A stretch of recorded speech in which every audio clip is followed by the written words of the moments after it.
झगड़ा किससे? हमारी मेड़ तो पुरानी है। देख रहा है, ये लाइन टेढ़ी हुई तो पानी भी टेढ़ा जाएगा। भैरव, तुम्हारी मेड़ पर रामदीन का दावा है। सूरज अभी पूरी तरह निकला नहीं है। गांव की हवा में मिट्टी की ठंडी खुशबू घुली है। किसान भैरव हल कंधे पर रखे खेत की मेड़ पर पहुंचता है। एक और दिन, एक और मेहनत की शुरुआत। चलो मिट्टी, आज तुझे फिर से सीधा करना है। जितनी जल्दी हल चलेगा उतनी जल्दी बीज को घर मिलेगा। अरे ओ गंदा, पानी की धार ठीक रखना। मैं पहली लाइन खोल रहा हूँ। हाँ जी, मेड़ के पास वाली नाली साफ है। अच्छा, फिर आज काम बनेगा। काशू, ओ काशू, उठ जा, खेत चलना है।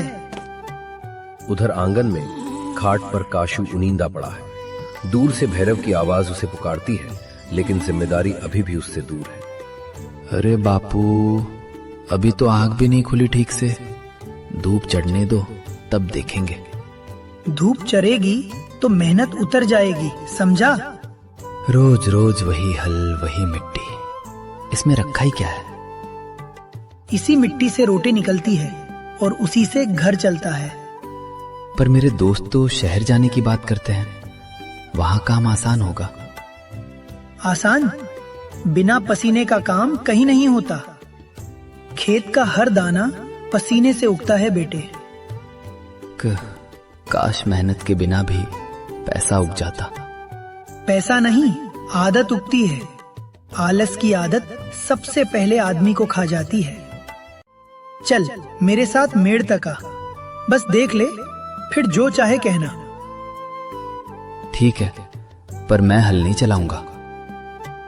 अभी तुझसे हल कौन चलवा रहा है? आंखें खोल बस। बापू, आप भी ना हर बात में सीख। क्योंकि सीख ही पेट भरती है। भैरव उसे साथ लेकर खेत की ओर बढ़ता है। रास्ते में गंगा मिलती है और काशू को देखकर हल्की मुस्कान के साथ चुटकी लेती है। रास्ता वही है, पर आज ये सफर सीख की ओर जा रहा है। काशू, आज खेत में आ गया, चमत्कार हो गया क्या? बस ऐसे ही बापू घसीट लाए। चलो, कम से कम हवा तो लगेगी। हवा नहीं, जिम्मेदारी लगेगी इसे। भैरव बैलों को हट कहता है। हल मिट्टी को चीरता है और गीली मिट्टी में एक सीधी लकीर उभरती है, जैसे मेहनत अपनी दिशा खुद बना रही हो। देख रहा है, ये लाइन टेढ़ी हुई तो पानी भी टेढ़ा जाएगा। बस एक लाइन सीधी करने में इतना दिमाग? दिमाग नहीं, ध्यान। ध्यान नहीं होगा तो फसल नहीं होगी। पर फसल तो बारिश पर भी निर्भर है। हाँ, पर बारिश का भरोसा नहीं, अपनी मेहनत का भरोसा कर। भैया, पिछली बार वाली क्यारी में पानी रुक गया था। इस बार ढाल सही रखना। सही कहा, इस बार मेड़ थोड़ी ऊंची करेंगे। ये सब सुनकर तो लगता है खेत भी हिसाब किताब मांगता है। खेत सबसे सख्त गुरु है बेटा। गलती पर सीधा भूखा रख देता है। भैरव मिट्टी उठाकर काशू के हाथ में रखता है। उसकी ठंडक, उसकी नमी, यही सही समय का संकेत है जहां से फसल की किस्मत तय होती है। ये मिट्टी पकड़। ठीक, ठंडी है। सूंघ, इसमें नमी है, मतलब आज जुताई सही समय पर हो रही है। नमी से क्या फर्क पड़ता है? सूखी मिट्टी में बीज मर जाता है, ज्यादा गीली में सड़ जाता है। तो सही समय ही असली चाल है। सही समय और सही मेहनत, दोनों। और अगर मैं ना करूं तो कल तुझे कोई नहीं पूछेगा। आज भी मैं हूं, कल मैं नहीं रहूंगा। आप ऐसे क्यों बोल रहे हो बापू? क्योंकि मैं चाहता हूं तू मेरी जगह संभाले, बहाने नहीं। पुराने पीपल के नीचे बात सिर्फ खेत की नहीं, जिम्मेदारी की हो रही है। काशू पहली बार सुन नहीं, समझने की कोशिश कर रहा है। भैया, काशू को आज कुछ समझ आ रहा है लगता है। समझ आना अलग है, आदत बदलना अलग। मैं बदल जाऊं तो क्या मिलेगा? इज्जत, भरोसा और अपना पेट अपने हाथ से भरने की ताकत। लेकिन मुझे डर लगता है, अगर मैं फेल हो गया तो? खेत में फेल होना भी सीख है, पर कोशिश ना करना वो हार है। काशू, आज बस पानी की नाली साफ कर दे, इतना कर ले। नाली? वो तो मैं कर सकता हूँ। कर सकता हूं नहीं, करूंगा बोल। ठीक है, मैं करूंगा। काशू घुटनों के बल बैठकर नाली साफ करने लगता है। सूखी घास हटती है और पानी की धार सीधी बहने लगती है, जैसे उसके अंदर भी बदलाव आ रहा हो। अरे, ये तो सच में रुक रहा था। और तू घाट पर रुक रहा था, फर्क समझ। ठीक है, समझ गया। देखो, पानी अब सीधा जा रहा है। बापू, अगर मैं रोज थोड़ा थोड़ा करूं तो आप खुश होंगे? खुश नहीं, निश्चिंत होऊंगा निश्चिंत? कि मेरा बेटा कल भूखा नहीं रहेगा। लौटते वक्त अचानक अंधेरे को चीरती एक आवाज गूंजती है। भैरव, एक खबर जो सिर्फ झगड़ा नहीं बल्कि कल की परीक्षा लेकर आई है। आज हाथ में मिट्टी लग गई, पर अजीब सा अच्छा भी लग रहा है। यही शुरुआत है, कल हल भी पकड़वाऊंगा। कल? इतनी जल्दी? खेत देर नहीं करता बेटा। भैरव, सुन रहे हो? एक खबर है, बहुत जरूरी। कौन है इस वक्त? सरपंच ने बुलाया है। तुम्हारे खेत की मेड़ को लेकर झगड़ा उठ गया है। झगड़ा? किससे? हमारी मेड़ तो पुरानी है। चल काशू, आज की सीख यहीं खत्म नहीं हुई, अब असली परीक्षा शुरू है। रात गहराती है लेकिन चिंता जागती रहती है। सरपंच का बुलावा और जमीन पर सवाल खड़े हो जाते हैं। चलो सरपंच के पास। मेड़ का झगड़ा रात में बढ़ा तो खेत ही बिगड़ जाएगा। पर अजनबी ने कहा, बहुत जरूरी। क्या हमारी जमीन छिन सकती है? जमीन कागज से नहीं, हिम्मत से बचती है, पर कागज भी चाहिए। हमारे पास क्या है? मैं तो कुछ जानता ही नहीं। आज जानोगे। चुप रहना, सुनना, फिर बोलना। चौपाल में शब्द टकराते हैं। दावा, इल्जाम और सच, तीनों एक ही मेड़ पर खड़े हैं। भैरव, तुम्हारी मेड़ पर रामदीन का दावा है। कहता है तुमने एक हाथ बढ़ा दिया। मैं झूठ नहीं बोलता सरपंच, मेरे बाप के जमाने की मेड़ इधर थी। रामदीन, तू मेरे खेत में सालों से पानी छोड़ता आया है, मेड़ वही है। बात बढ़ेगी नहीं। सुबह निशान देखेंगे, खंभा, पत्थर, पुराना नाला। सरपंच जी, अगर निशान मिट गए हो तो?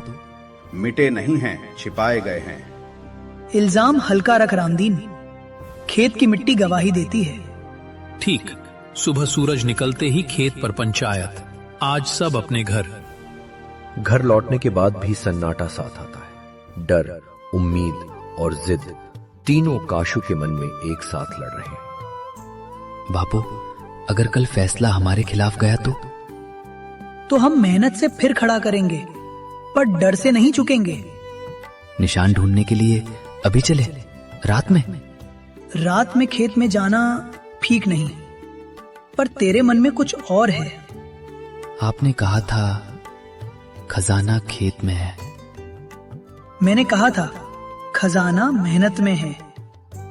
मैं बस एक बार देखना चाहता हूं। अगर कुछ मिल जाए तो मेर भी बच जाएगी। काशू, लालच से हाथ कांपता है, पर जा रहा है तो फावड़ा सही पकड़ना। आप रोकेंगे नहीं?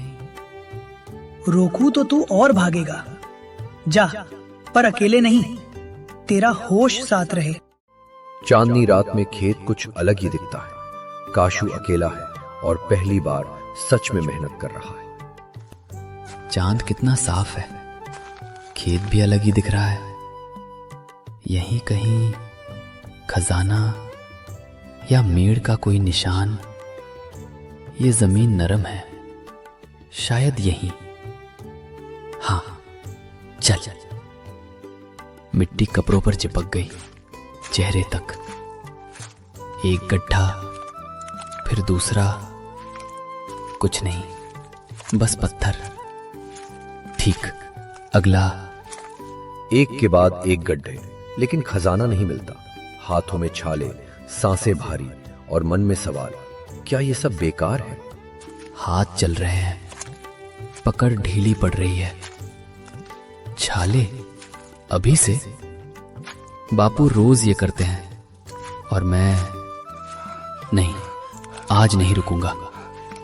ये गड्ढा भी खाली, सांस फूल रही है, सीना भारी।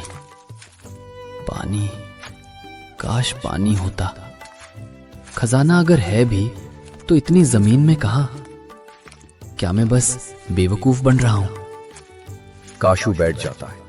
हथेलियों में दर्द है, सांसें भारी हैं और बापू की आवाज अंदर गूंजती है, निश्चिंत होऊंगा। यही उसे पहली बार समझ आता है, मेहनत ही भूख से लड़ने का असली रास्ता है। निश्चिंत कि मैं कल भूखा नहीं रहूंगा। खजाना शायद सोना नहीं, पर फिर मैं क्या ढूंढ रहा हूं? ठीक है, आखिरी बार मेर के पास। आखिरी कोशिश में मिट्टी हटती है और एक सीधी पत्थर की लाइन दिखाई देती है, पुराना निशान जो सच की गवाही देता है। ये क्या? पत्थर की धार? हाँ, एक सीधी लाइन जैसे गड़ी हुई हो। ये तो मेड़ का पुराना पत्थर हो सकता है। अगर कल इसे दिखा दूं तो रामदीन का झूठ पकड़ा जाएगा। यही मेरा खजाना है, सबूत। और ये छाले, यही कीमत। लौटते वक्त भैरव मिलता है। अब काशू के हाथ खाली नहीं है, उनमें मेहनत भी है और जवाब भी। कहाँ गया था? तेरे कदमों की आवाज मैं पहचानता हूं। बापू, मैं खेत बस देखने। चेहरे पर मिट्टी, हाथों में छाले, बस देखने नहीं होता ये। मैंने मेड़ के पास पुराना पत्थर निकाला, सीधी लाइन में। अच्छा, कल पंचायत में काम आएगा। और खजाना नहीं मिला। मिला है। क्या? तुझे पहली बार समझ आई? खेत कुछ देता है तो पहले शरीर से लेता है। आज लगा मैं अकेला नहीं हूं। आपकी मेहनत मेरे हाथों में आ गई।